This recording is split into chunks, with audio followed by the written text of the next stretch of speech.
Welcome to the Eye on Annapolis Local Business Spotlight. There are thousands of locally owned businesses in the area, some small and some large. Some you may know and others you don't. But one thing they all have in common is a great story, and we want to share it with you. Join us every Saturday as we talk to the founders, the owners, and the managers of local businesses you have come to know and love, and those you will come to know and love. Now here's your host, John Frenay, with this week's Local Business Spotlight. We're up here on the second floor of 1997 Annapolis Exchange Parkway, and I think this is the second time I've been in this building in my life. We are with Margo Cook, who is with One North Wealth Services. How are you? I'm great. How are you, John? Awesome.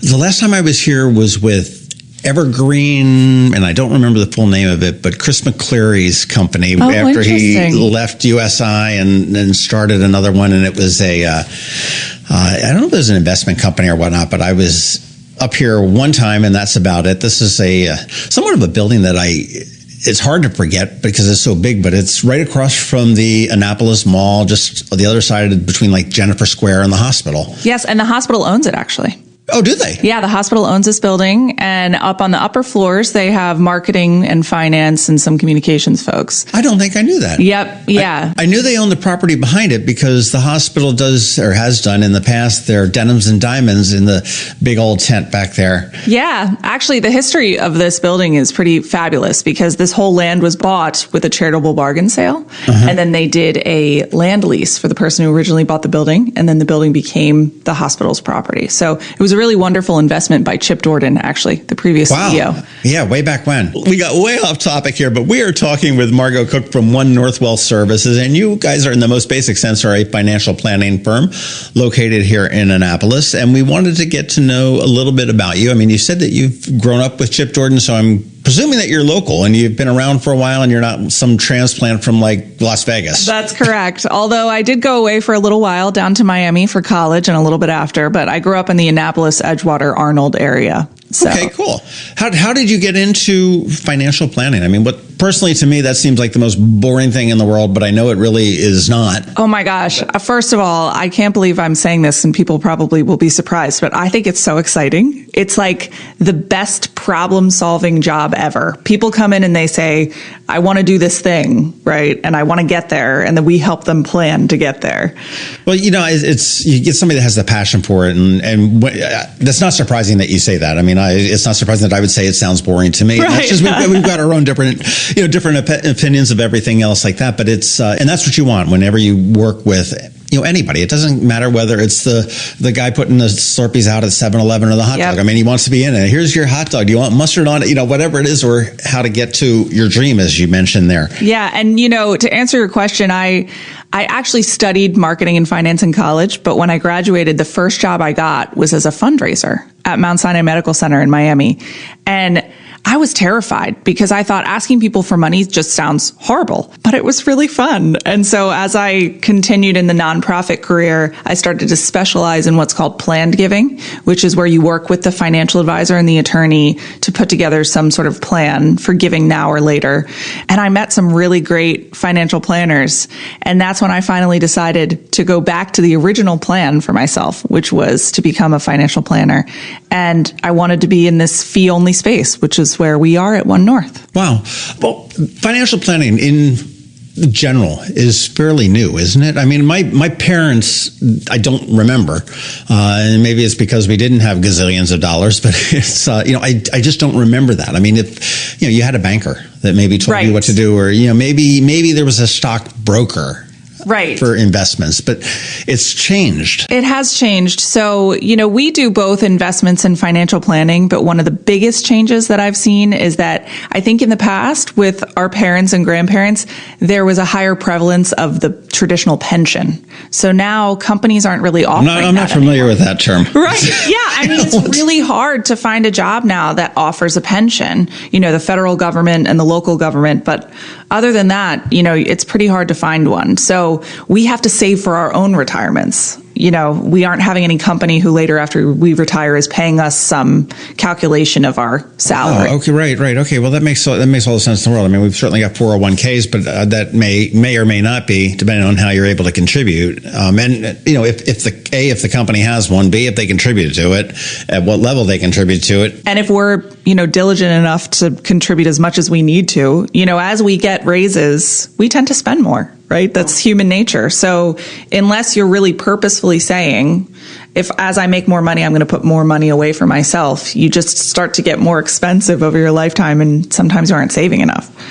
I guess who needs a financial planner is where I'm getting. I mean, is that something that everybody? I mean, and okay, you are one, so you're going to say yes, everybody needs one. But I mean, honestly, is that something that somebody with minimal assets should discuss versus somebody that's, just going to divorce Bill Gates and get $400 billion? Right. I would say everyone should talk to one to a varying degree. So there are some people that come in and I can solve a problem for them in one meeting. They can say, I really just want to understand if I have enough for retirement at some point, when that might be. And we do like a cash flow planning session, right? One session. That's all they need.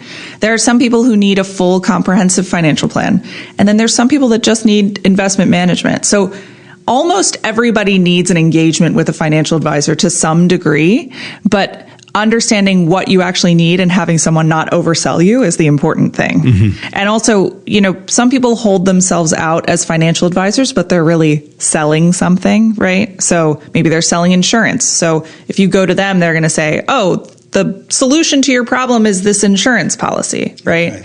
So keeping your eye out for how an advisor is compensated before you meet with them is really important. I know that financial advisors can be compensated on commission or fees. Yep. And the most basic sense is that somebody else pays you or I pay you. Right.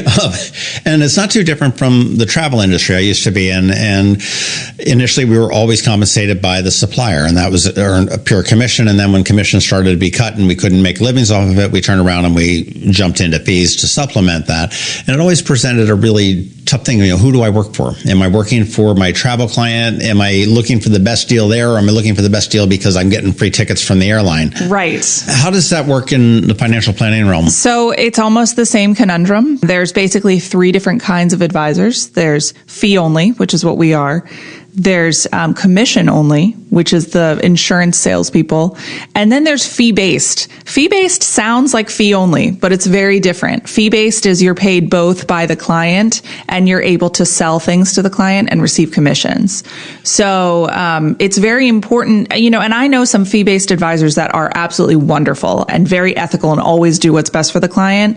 But it's really important that as a consumer, we understand that, because you might be sitting with someone and they're telling you, you're paying me to give you advice and I think you should buy this thing, right? Right. But they obviously have, some sort of other reason possibly for offering this to you. So fee only is we are only paid by our clients. And that was the only model that I wanted to be in, because I did not want people ever sitting with me wondering if I was making a recommendation for some self-interest. Right, so a kickback or something. We get no commissions. We custody our clients' assets when we invest them at Schwab, but we aren't owned by Schwab. We aren't paid by Schwab.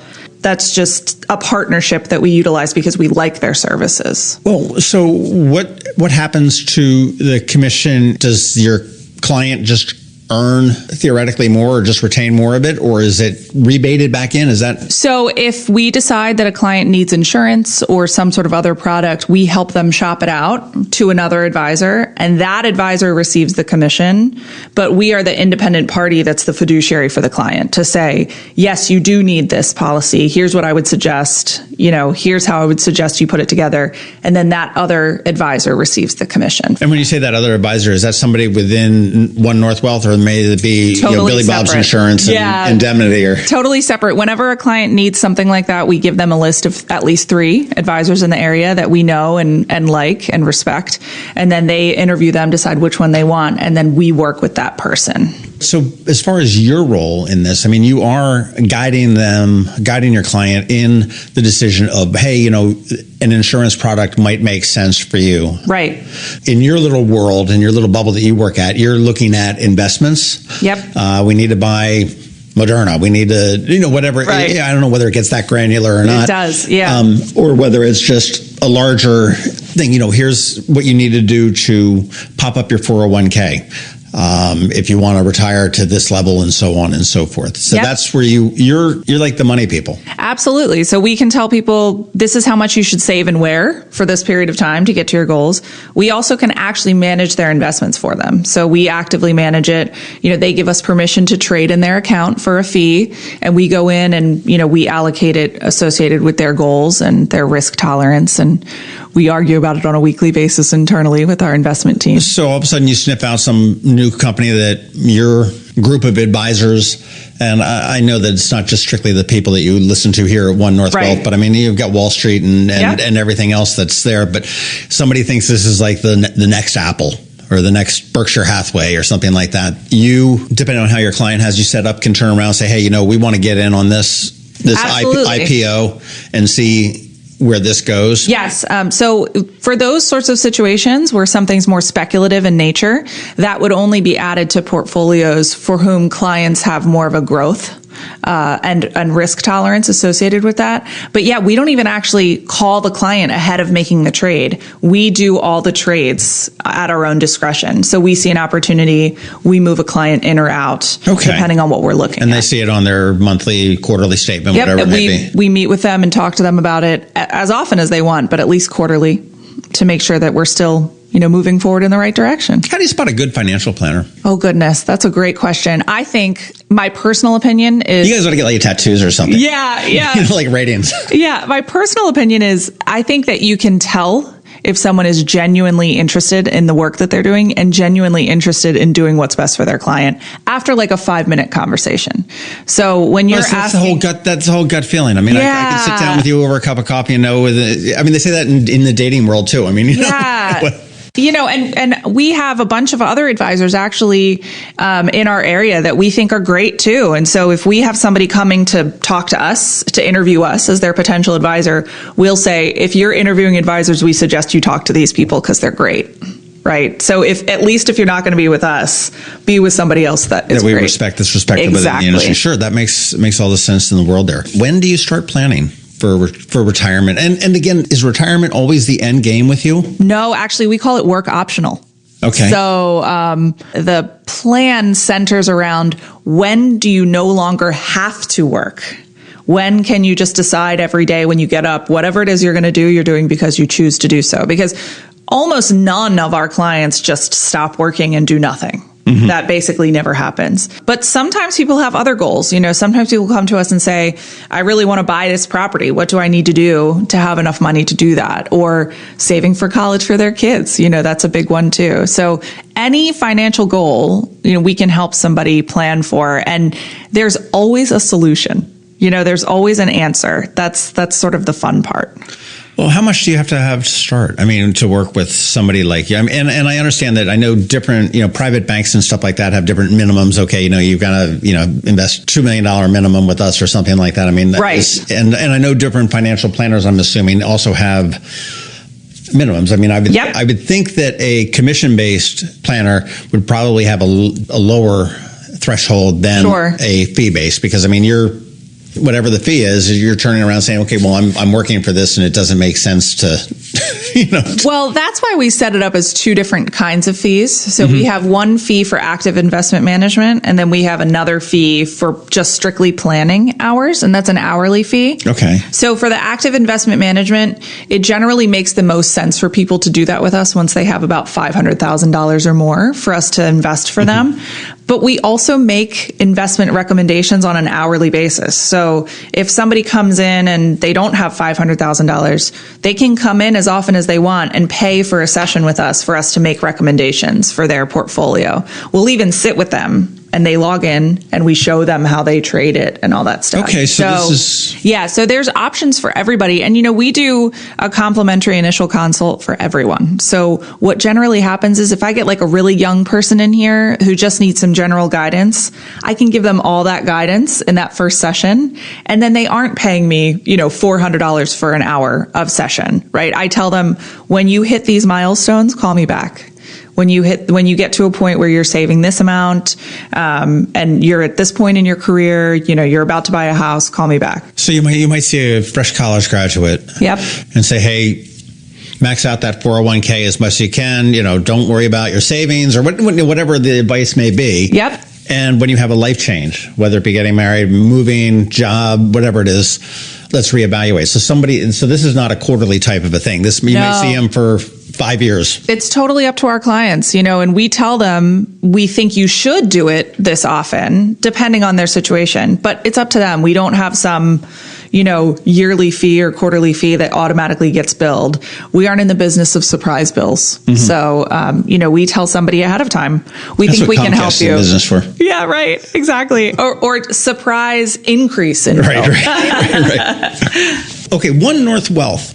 What's in the name? What is one? And the website is one, the number. Yep. N Wealth. So it's one, the letter N, wealth.com. What is in the name? Where does that come from? So that name predates my joining the firm, but I'll tell you what the history is. So have you ever heard of True North?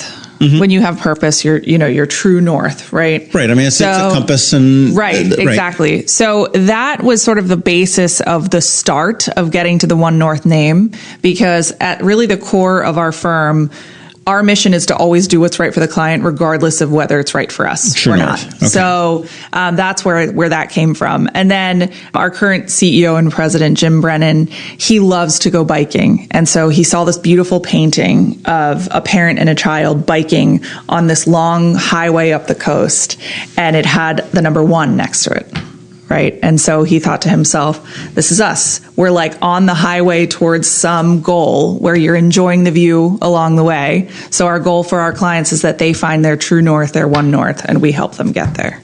I thought you were going to say it was first in the yellow pages. That used to be the thing, right? You're supposed to pick A or 1 so that you popped up. Well, funny story about Zachary's Jewelers. I asked Steve Samaras, who owns Zachary's, where did Zachary's come from? He says, because I had a jerk of a marketing professor at University of Maryland who said, whenever you go into business, you've got to make sure you name it something or other to get the front, because you'll never go anywhere. And then when we started to make some money, I said, well, how low can we go? So we called it Zachary's. It was just funny. sort of a virtual middle finger to this marketing professor that they didn't like. And he really showed him. Yeah, absolutely. But One North Wealth is the parent company, but the larger company, okay? And you are a partner here. Correct. And you've got specialties as well. I mean, nobody can be a jack of all trades. Of course. They can try to. So where do you specialize? So there's a couple different areas in which I find I do a lot of work. One of them is, and this was a surprise for me, but divorce planning. So I work with a lot of divorce attorneys in the area when somebody's going through the divorce process and they need help on the financial side. I'll work with them throughout the whole time. So first we start to figure out how much it costs to be them. Because sometimes when you're leaving a partnership, you have no idea how much you're going to spend as a single person. So we go through some of that to help them understand how much they need, right, and how much they cost. And we also review the assets that they co-own and own to figure out, obviously the attorney's the one working with them on how it's going to be split. But I help them decide what are the assets they want the most and how do they want to receive them, right? What works best for them, and work with the attorney on that. I do some expert witness work in the county, if they need somebody to take the stand and say, this is what this asset is, this is the difference between a lump sum payment and payments over time. And then I do some complementary divorce planning work for folks going through some domestic violence issues. So folks who, sometimes financial abuse is a thing. So sometimes somebody going through a divorce, they haven't had control over the finances. They don't know the finances. Their spouse has used finances to control them. So working through all of that. It's funny. I was reading an article. There's a website called Medium, which is just sort of, I subscribe to it, and it's one of the best subscriptions I have. It's just a really wide range of things. And I was reading an article about a seemingly young, not from a wealthy family woman, ended up marrying this high-priced CEO. And or high-value CEO. And said it was amazing that, the lawyers, and it was not just a prenup. It was the prenup, and it was the non-disclosures and non-disparaging agreements and everything else beyond and all of that. And then she said, and ultimately they are divorced, but she was going through saying that just, through the life, you realize that, just by marrying this person now, I've become a public figure just as that person is. And it's like, you've got wardrobe planners. Yep. They're saying, okay, you must always wear, red or yellow because they're cheery colors. You can't have this. You can never mention another competitor's name, and even in conversations, you got to figure out who you hang. And the whole life was managed. Yes. And she was just going on and on about how just even security. It was not important enough to have Secret Service like Joe Biden or Michelle Obama or Melania Trump, but certainly not. Just walking up Main Street in Annapolis at 2 a.m. after rolling out of Acme. Right. Yeah.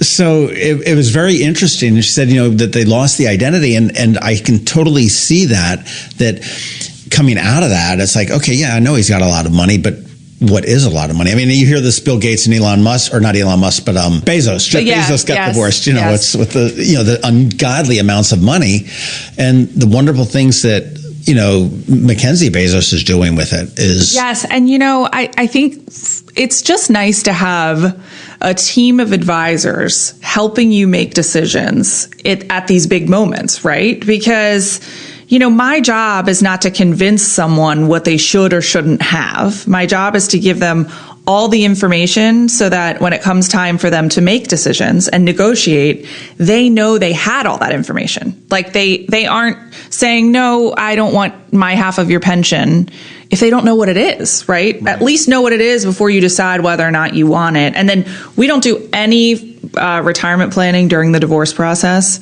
Once it's over, then we start to plan for that, work optional lifestyle and start to handle the investment side of things. Okay. And we charge, hourly for the divorce financial planning, but generally we end up being a lot less money than the attorney if they were to do the same work, because we don't charge for our work behind the scenes. We just charge for our work with the client. Attorneys, they make all the money in these divorces. Well, and actually for the most part, the attorneys I work with love when I come into the picture, because, oftentimes they don't want to bill for work that somebody else could do for their client. They don't want to present that large bill and the client cringes. If I can help the client with their long financial form instead, that helps them too. So it's become, like I said, an accidental specialty of mine. And it really stemmed from the fact that I think when my mother got divorced when I was very young, she didn't know what she was doing on the financial side. And so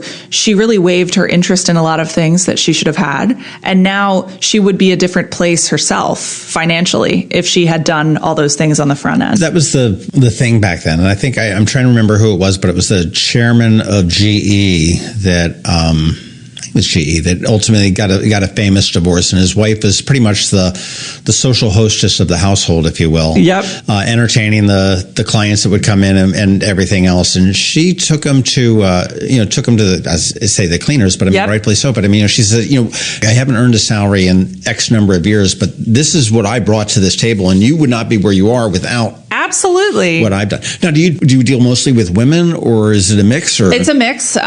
Generally, I end up with the non-financial spouse. So somebody who wasn't controlling the finances ahead of the divorce, because usually they have a financial advisor already. So I'm not usually in the picture at the start of the divorce.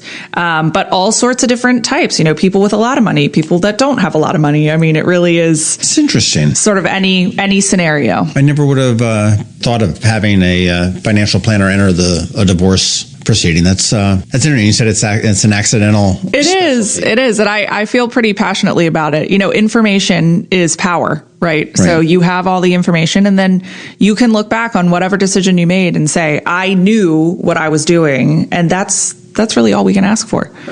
But you also work with specific types of investments, right? Yes. So another passion of mine is what we're now calling ESG investing, environmental social governance. It used to be like the buzzword back in the day was corporate social responsibility, or socially responsible investing. So call it what you will, but basically what it is it's matching people's personal mission, or their personal goals and interests with their investments. So let's say somebody's really passionate about the environment. We can actually make their portfolio reflective of that interest without actually sacrificing returns. So it used to be that if you wanted to do something like that, you had to accept some sort of lower return. But now we're finding that this type of research actually strengthens a portfolio. So as long as you're still fully diversified and you're still exposed to the proper sectors at the right time, you can actually filter investments so that within a group of options, you can find one that is the most socially responsible in the area that you care most about. So that would come down to a Tesla versus General Motors. Sure. Or, some people actually, there's another way to look at it too. Let's say you are really angry with oil companies, right? And you don't want any oil companies in your portfolio. But let's say for whatever reason, we decide it's the right time to have that in the portfolio. We can actually choose of these companies which ones are engaging in activities that would diversify against the risk of their negative behavior. So what do I mean by that? Like they're investing in windmills or something. They're doing some, environmentally responsible activities that diversify against that risk of all the negative work that But they're not necessarily the environmentally friendly. Correct. Yeah. But they're taking the steps to do as best they can in the current situation. That's right. And by doing that, they actually make themselves less of a risky investment based on the bad work that they're doing. Not bad work, based on the sort of ethically questionable work that they're doing, right? Because when you are engaging in something that is questionable in nature from either an E, S, or a G perspective, it actually creates risk in that investment. Because, we see this with the pandemic. Companies that weren't situated in a very strong position had a very hard time in the pandemic because their foundation wasn't strong enough. So we look through a governance lens regardless. What's happening at the CEO level, what's happening at the board level, what sort of policies and procedures do they have in place? What do their fundamentals look like? That's just a bottom line of what we do. But if a client tells us, this is really important to me, we can actually make their portfolio reflect that. Interesting. Now, are the days of the greedy SOB investor, I just want more money, gone? They're not, because some investors don't care about this, and that's fine. We aren't forcing it for anybody. If a client comes in and they say, I just want the absolute best portfolio, I don't really care about the ESG. I've got $100. I want you to make it. Right. Exactly. $1,000 in a couple of years. Yeah. We can, design a portfolio where we aren't looking through that lens, but generally we feel as though the governance lens is the right one to look through regardless, because it shows strength in that individual investment. So I think, to answer your question, I don't think that the days of people just wanting to make money are over, but I think that there is a large group of people that really want their investments to match their personal ethics, and we can do that. Do you think that's geographical? Perhaps. I think that it actually coincides very closely with philanthropic intent, which is another passion of mine. So, because obviously I'm coming from the nonprofit world, so I love when people are giving back and doing that work.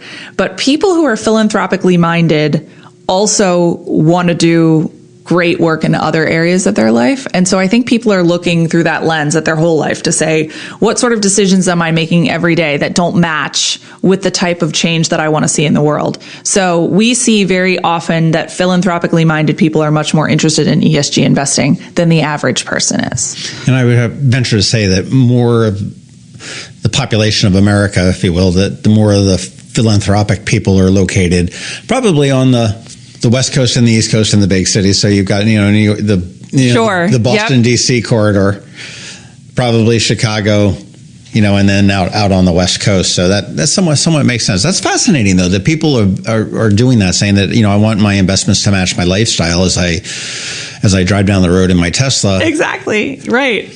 Right. That's really neat. And they would invest in maybe a battery company, which may in itself not be the most environmentally friendly company. However, they are providing that battery to General Motors or whoever is making this electric car now that is.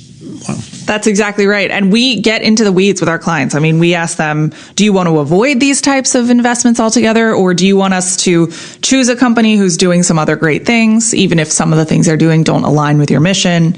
And we can put those parameters up. It's very fun. Yeah. It's fun to do. Financial planning is, it's a relationship business. First and foremost, your knowledge is almost secondary to, the relationship. You have to get along with you're a doctor. You have to get along with your accountant. You got to, and all these professionals in your life. I knew a photographer that she would never shoot a wedding unless they agreed to shoot the engagement shots. And I asked her, I said, Natalie, why? And she says, because I am going to be so intimately involved from, naked in the bedroom in the morning, getting ready for this wedding, all the way till the honeymoon door closes in the hotel. And I am going to be there in their face. I am going to be their shadow for so many days that we need to get along. And do you find that's the same thing in financial planning? Oh, absolutely. I mean, when people come in to meet with us and our team, we first and foremost want to make sure they're a good fit. Right? Do they desire a team like ours? We really are a certain personality. We want to get to know all of our clients. We want to be there, they call us sometimes. I need a plumber. Who do you suggest? They become sort of part of our family. And some people aren't looking for that. They're looking for something else. So if we determine in that initial consultation that they aren't the right fit for us, or maybe they might think we're not the right fit for them, we'll give them a list of other advisors to meet with. So you will fire somebody or just not refuse to? We don't refuse, but we tell them we might not be the right fit for you, and you are welcome to move forward with us, but we want you to know that if you decide that we're not the right fit for you, that's okay too. Yeah, that's a difficult conversation to have. I mean, right. I've talked to a number of businesses, and they're like, well, maybe you're not the right person to run a business. Right. I mean, you've got a great idea, but the execution is off, and that's what we're firing. Do you need help? Do you need a partner? And so on and so forth. So I understand that's a tough decision. Well, if anybody needs a plumber, okay, you need to call Margo Cook. Okay, that's exactly right. I know all the plumbers in the area. we got to that here. But you want to check them out at onenwealth.com. That's the number one, the letter nwealth.com. And what's the best way to get a hold of you? So the best way to get a hold of me is to call the office at 410-975-0099 or email me. You can email me at any time, mcook, so that's MCOOK, at the number one, nwealth.com. Fantastic. Do you like to cook, just to put a pun on your last name? So very funny, because I am a horrible, horrible cook. My husband is the best chef you've ever met. Actually, he's such a good cook that on the weekends we have random people at our house at all times just looking to see what he's cooking. But I do not do a very good job with that at all. So you're the yin to his yang, or I am. Yes, I'm very grateful, loving wife who does the dishes afterwards. Who controls the checkbook at home? Oh, good question. Actually, so we have two separate shared accounts, and I control the bills account and he controls the variable expense fund account. So I had a good friend of mine that knew that he didn't want to have any kids from day one. And he dated this girl starting in 9th grade who said, oh, yeah, no, I never want to have kids. Now, this is going way back. I mean, today's kids are like, yeah, no, kids, no. But this is going back, way back when. And they dated all through high school. They dated all through college. And she ended up becoming an administrator at a hospital when they were married. There's still no kids. Mm-hmm. He was a project manager for an electrical contracting company. And what they did is they divided up their salary, that her salary was the savings and the bills and the mortgage and the cars and the gas and the groceries and everything else. And I say her savings, her check went to that. And 100% of his check went into the fund pot. And that was like, and they would take travel all over the place. I mean, and right after they got married, right after high school, and right after their honeymoon, they were so convinced that he came back and he went and got a vasectomy. Wow. I mean, they knew that right then. And honestly, they're the happiest couple that I've ever met. But it was hysterical because the company that I used to work for up in Pennsylvania was an electrical contracting company, and they did a lot of schoolwork. So summertime was a crunch time to get the schools open for the fall. Yep. And they had a policy that in that division, you don't take vacations during the summer. They just won't approve them. And Dave would always be like, yeah, okay, going to the owner, hey, Ray, I'm going to go to Africa for a safari for 3 weeks in July. And Ray's like, you can't do it. He says, well, and he would go. And people are like, how do you get away with that? He said, what would you do if he fired you? I said, well, then I'd go to Africa for 2 weeks in July, come back and figure out what the next step is. He said, but I'm good enough. And I mean, not just, it'll work out. But it was a couple that had, the one pot for the fun. And I think it's important, everybody's different. So some married couples come in and they have totally separate accounts. Some come in and they have totally joint accounts. One person's controlling it, the other person's not. From my perspective, the open communication is so important because even though I'm controlling, the bills account, right? He knows exactly what's happening. We roll through my spreadsheet, which he doesn't like. So he's not rolling into the firm asking, looking for representation on.